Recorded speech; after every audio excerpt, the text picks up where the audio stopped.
Hey everybody, welcome to TIW Podcast. I'm Eric, and today I watched WWE NXT episode 534 live in person at Full Sail Live in Orlando, Florida. And it was pretty awesome.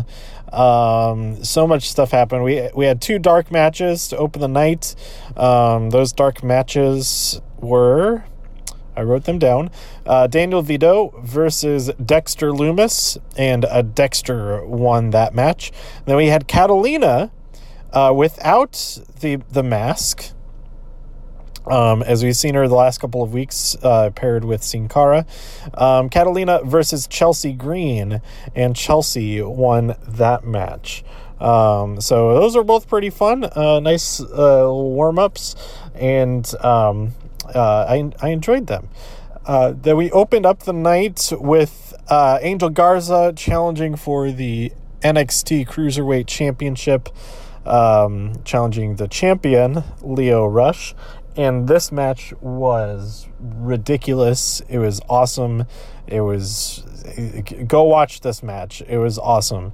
I'd say it's the must-see match of the night for sure, and probably of the entire week. You may notice, if you've listened to every episode, I did not do an episode. I ended up not doing an episode 205 for 205 Live last week, because I haven't had a chance to go back and actually watch it yet.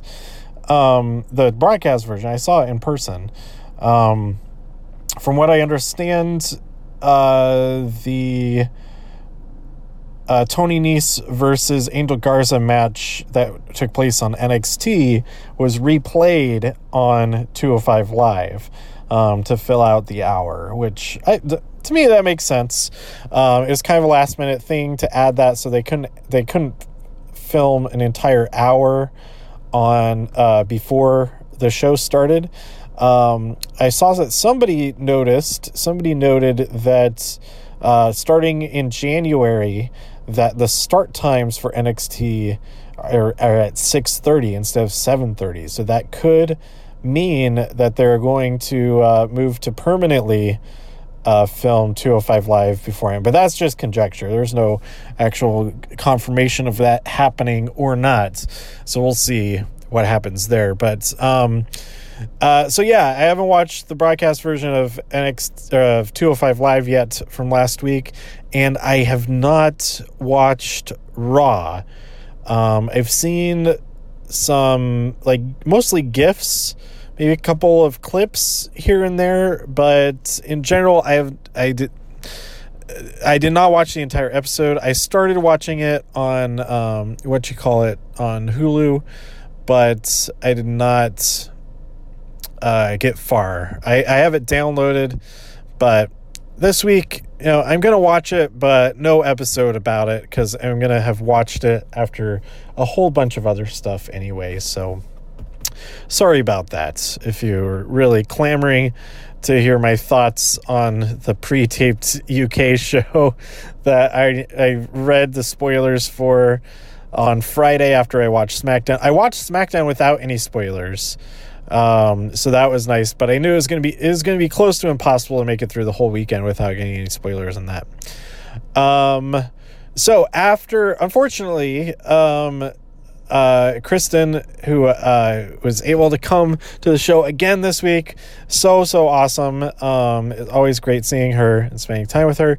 But due to her schedule, she couldn't get to the show until after the Angel Garza versus Lio Rush match.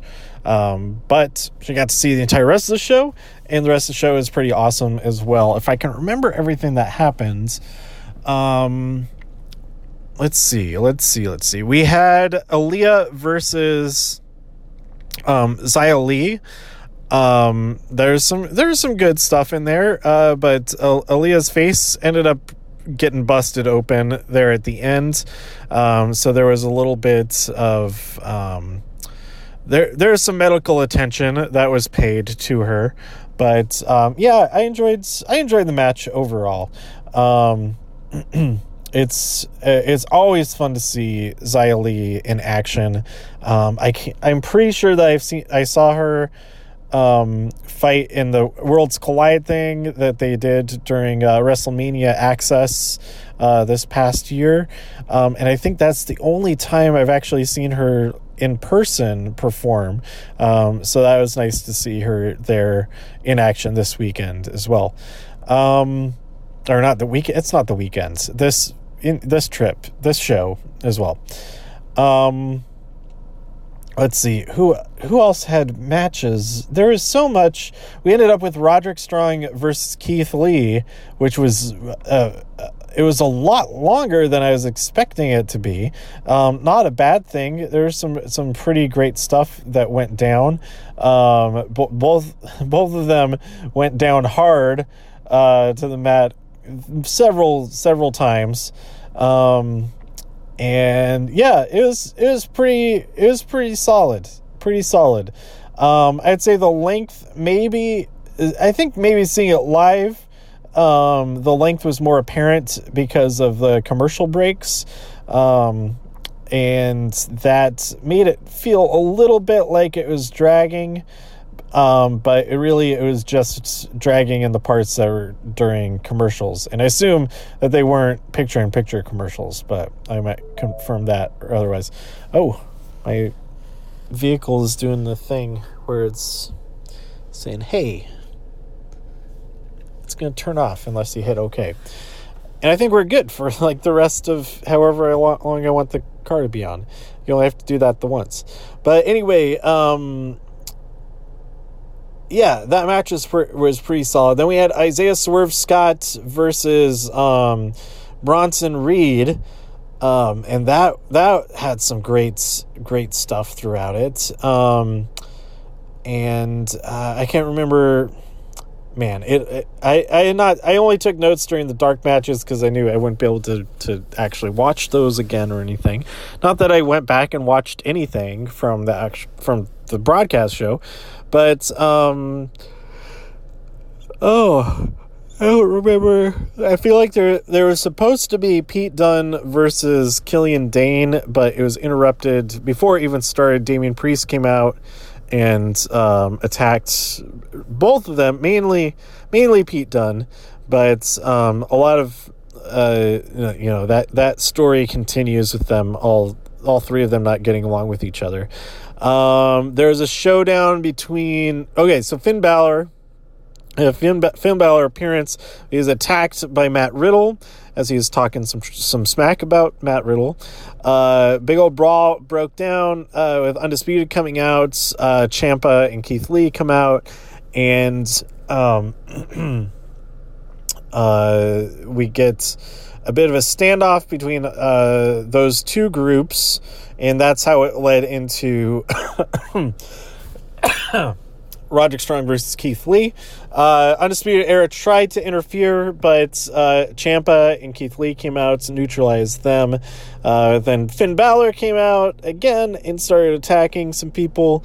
And then the great equalizer, Dominik Dijakovic, comes out and clears. He comes out and makes a save after Keith Lee gets his victory over Roderick Strong. It is not a championship match.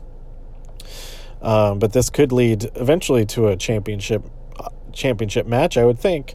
But anyway, Dijakovic, he is officially on the side of the light. He joins the War Games team, taking Matt Riddle's place, because Matt Riddle will be facing Finn Balor at NXT TakeOver War Games. It seemed like the original plan was going to be that that would be Finn Balor versus Johnny Gargano, but Johnny has a neck injury of some sort, so he is not going to be in that match. Instead, it will be Matt Riddle. And so our Team Ciampa or Team Lee or Team Dijakovic, however you want to say it, they are still one team member short. So I believe we'll find out next week who that team member will be. And that brings us to, so next week it was announced that there will be a ladder match between Adam Cole, baby, and Dominik Dijakovic. I think this is pretty stacked in Dominic's favor because he barely even needs a ladder, whereas Adam Cole definitely does need a ladder.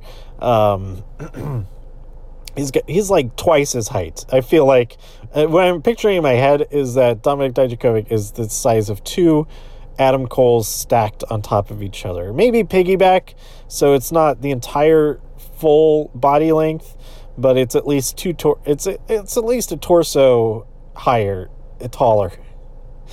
Dominic is, I think. Anyway, we'll see how that turns out. But that brings us to the main event, which was Io Shirai versus Mia Yim in a ladder match to earn an advantage. I don't know if they said what the actual advantage is, but man, some stuff going down in this match. Some super brutal stuff. Mia Yim died at least 3 times. One, it was what happened? She was bleeding a lot. Luckily, from my vantage point, I couldn't see the actual bleeding happen. I could see the big pool of blood after she moved a little bit. But they got it under control. The match was able to continue. But then she died another time. And then she finally got sent through, oh my God. Sent all the way down through a ladder that was propped up against the guardrails towards the camera. It was ridiculous. Absolutely ridiculous. She was down for the entire rest of that match. Who came to help? Well, Dakota Kai came to try to help Mia Yim, but she was neutralized when Kaylee Ray, the United Kingdom Women's Champion, interfered, took out Dakota Kai, and then took out Mia Yim, spilling her out and onto that ladder outside, and then helping Io Shirai secure that victory. So I don't think it's official, but it seems very much like Kaylee Ray is the final member of Team Baszler for War Games. So the ongoing mystery of this episode was answered at the very end after a lot of people started leaving once Io won this ladder match. But as Shayna came out to attempt to share in the celebration of her team winning that advantage, Bayley arrives to attack, and I think it is safe to say that Bayley is the one who is attacking everybody from both sides. Some of us were hoping that it was Dakota Kai, but now that I think about it, I think it would have been a little bit too much if Dakota had turned on Mia Yim. And she said to Mia backstage before the match that she has her back and all that kind of stuff. And I was like, she's gonna do something, but that was not the case. And it would have been pretty exciting, but now that has unfolded the way it has, I'm glad that Dakota is not evil, because Io already turned pretty recently, and I think Dakota's got, and Bayley turned even more recently than that, so I feel like Dakota's got to preserve her goodness for a little while longer, until at least until one of the others turns back into a good person, maybe. But then again, Rhea, at least on social media, she's turned into a kind of a jerk again, so I don't know. Anyway, yeah, Bayley attacks, and I think it's safe to say that she had attacked all the people that we saw, because it was people from both sides. It was ladies from both sides of the War Games match. Because at first it seemed like it was just the good team. But then we saw that Jessamine and Marina were taken out, and Candice was also taken out. And I believe we got a little appearance by Scarlett Bordeaux, but I think she was one of the people checking on Candice. But anyway, yeah, this is a great episode. I think I liked last week a little bit more, maybe, mostly because this week the ladder match, it was great, but it was also like stressful. In a lot of ways, especially when Mia started bleeding it so much. But yeah, I think that about does it to cover NXT for this week. Also, real quick, during the day, I went and saw a couple of movies, and I would recommend them. I definitely recommend the first movie I saw, and that movie is Jojo Rabbit, directed by Taika Waititi. It is awesome. Go see it. If you like the trailer, you'll definitely like the movie. And if you don't like the trailer, maybe you might still like the movie. I don't know. But check it out. Jojo Rabbit. It's great. And then I also saw The Lighthouse. But I was like really tired at that point, and I like kind of started falling asleep a few times. And I was the only person in the back row of the theater, so I was kind of on my phone a bit too much for seeing a movie in a theater situation. But I did see it. I saw the ending. And I don't know if I would recommend it. I think don't take this as... I'd say check it out. If you're interested in seeing it, it is very interesting. It is pretty messed up. It's intense. It's kind of crazy, kind of bonkers. But I don't know. I'm not passing any judgment on if it makes sense or not, because I did not give it a fair watch, with having fallen asleep slightly for parts of it and not giving it my full entire attention.